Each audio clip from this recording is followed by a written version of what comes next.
It's been a while since I've gotten to talk about Qabbalah, so we're going to change that today. I am Dave, the Amateur Magus. On this channel I talk all about the mechanics behind ceremonial magic, occultism, esotericism, and the mechanics behind everything you can find within a dusty old grimoire.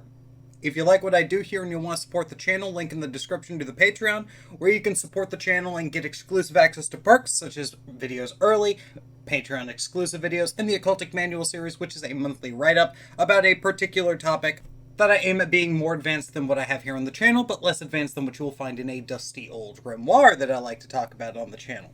So, if that interests you, link in the description, and if you are already supporting me, you have my thanks for your continued and ongoing support. So, let's talk a little bit about Qabbalah. Again, longtime viewers of the channel will know that I used to talk about Qabbalah quite a bit, but I haven't recently talked about it, in depth. I've talked about why it's important, but I haven't really talked about it so much in depth. And today I want to go ahead and I want to take a little bit of an overview of the Qabbalah for those of you who are not experienced in it, and for those of you who are just kind of like, hey, I know what this Qabbalah thing is.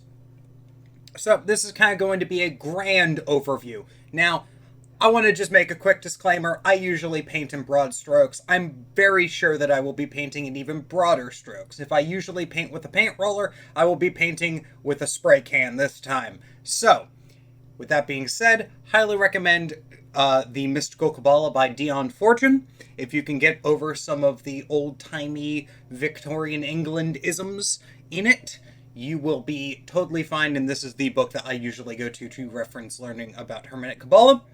This is going to be about Hermetic Qabbalah, so let's talk about Hermetic Qabbalah. Hermetic Qabbalah, Hermetic Qabbalah. Word has lost all meaning.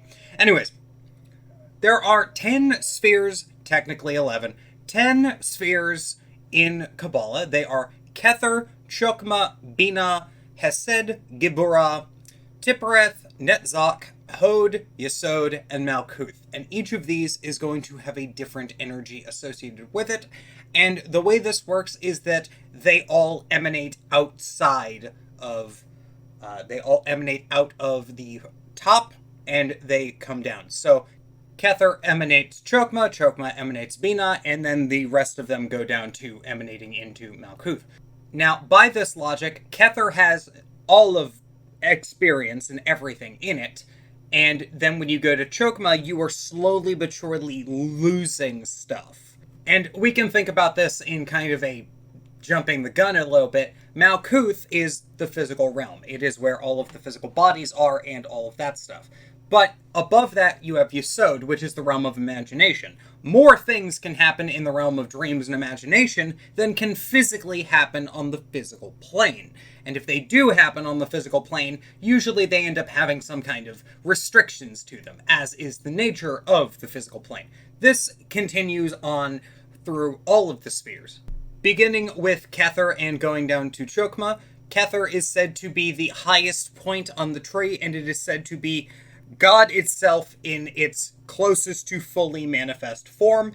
And then you have Chokmah, which is going to be the Word of God. It is going to be the masculine projective aspect of God. And then from there you get Binah, which is going to be the receptive aspect of God. These are the supernals, Kether, Chokmah, and Binah, and they represent the highest point in the supernal tree, and they are going to be the most abstract. You can't really conceptualize Kether, Chokmah, and Binah. You can kind of conceptualize Chokmah and Binah as being raw projective and raw receptive, but even then you're going to be attaching metaphors to them, so you can't truly understand them. And Kether you can only really understand by knowing that it is effectively the Hermetic all. There is not really a way you can actually truly grasp the magnitude of these three concepts because they are so abstract. And they exist on the opposite side of the abyss and the 11th not sphere of Da'ath. Da'ath is said to be the sphere of knowledge, and this is a sphere that is most associated with the throat. It is a silent not sephira that does not exist. And the reason why is because there's a little bit of a story about how it works. you have the wisdom of Chokmah, you have the understanding of Binah. You can give somebody the wisdom to do something and to learn for themselves. You can help somebody understand something, but you cannot directly pass knowledge to somebody, is the way this works. Da'ath is situated smack dab in the Abyss. Now, depending on your interpretation of the Abyss is a crossable or uncrossable thing. That is where you end up going and your spirit passes from the lower realms of Hesed down to the higher realms of the supernals. This is what Aleister Crowley was trying to do with his NOx formula. Now, I personally have different thoughts on this that we're not really going to get into. But that is what Crowley was trying to do with his NOx formula, and it is said that Babylon is the gatekeeper between Hesed and Binah. So that is what that is. Below that, we have the, I believe this is called the moral triad. The supernal triad was above, and now we have the middle triad, which is the moral triad. We start with Hesed, and then we have Gevurah, and then we have Tiphereth. Hesed is going to be where we are going to get the closest to everything in its most idealized but actualizable state. So this is kind of conceptualized as this is where you are going to make something and you have it in your mind, and despite the fact that you might not have the tools, your mind can conceptualize it in the perfect way. This is what Hesed is. This is that idealized situation. You then have Gevurah, which is raw destruction.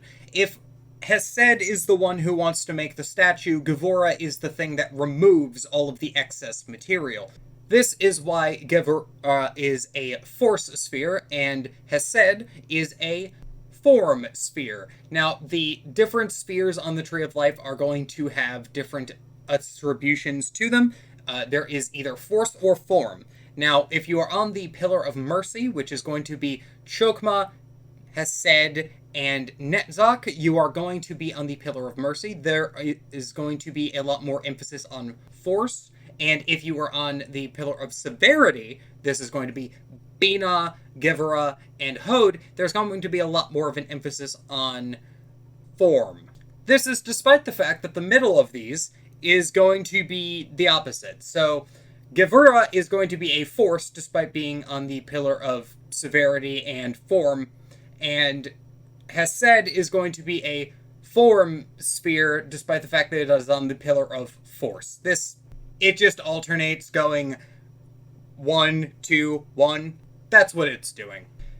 Hesed is going to be interesting, though, because Hesed is going to be all about morals and how things should be. Gevurah is going to be trying to enact things how they should be in the most destructive manner. Gevurah is raw destruction, and this is where I usually point to whenever somebody is saying, oh, well, isn't that just the sphere of Mars? No. Mars has some qualities that predispose it to not being pure destruction 24/7. In fact, the planetary power of Mars actually has some constructive elements to it, like brotherly love and honor. The sphere of Gevurah, on the other hand, is only interested in raw destruction. This is why it is important to realize that the sphere is not the planetary power associated with it.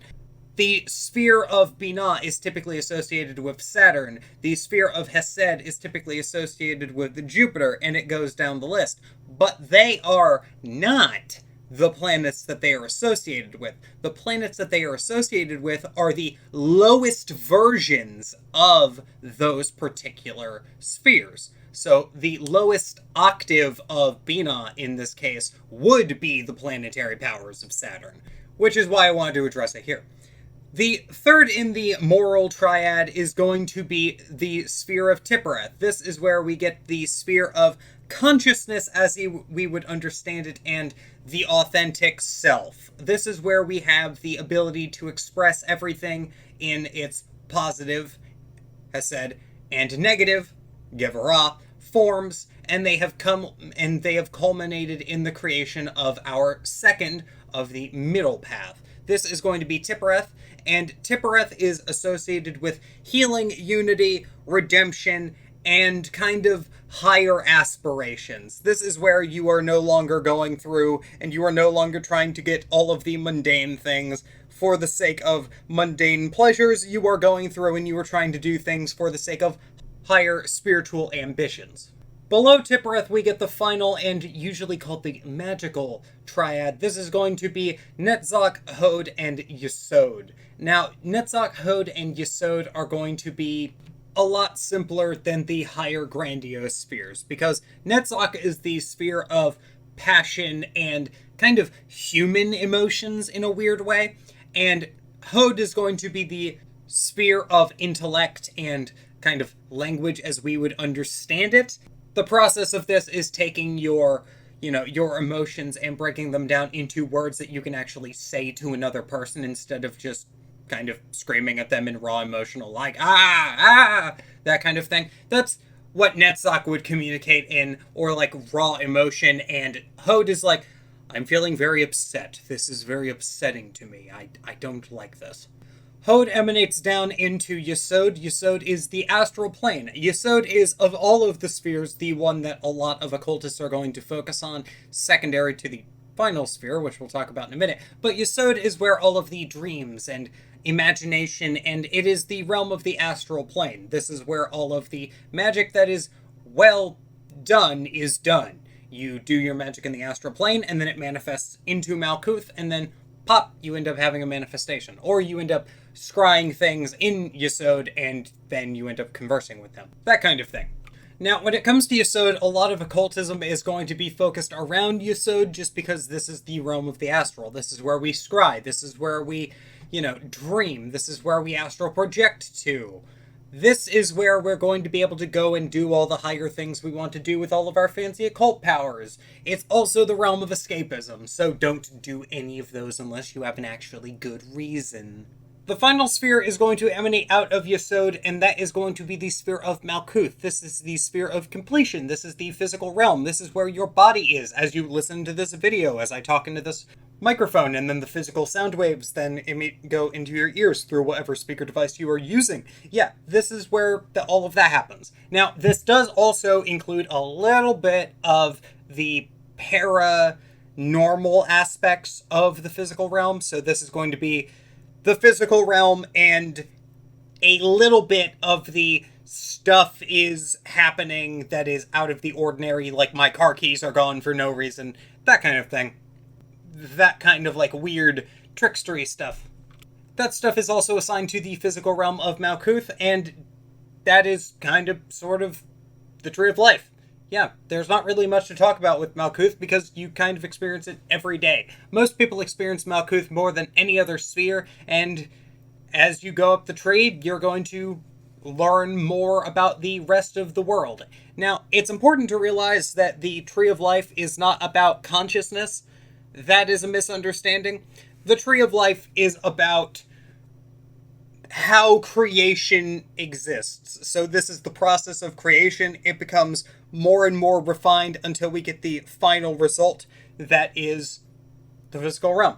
So this is how that's supposed to be, and we use this in Magick to mimic the divine creation method. So yeah, I have been Dave the Amateur Magus. Hope you guys learned something, and if you enjoyed this video, Patreon link in the description really helps me out. Hope everyone is having a good day. If you're not having a good day, hope your day gets better. Take it easy. Take care.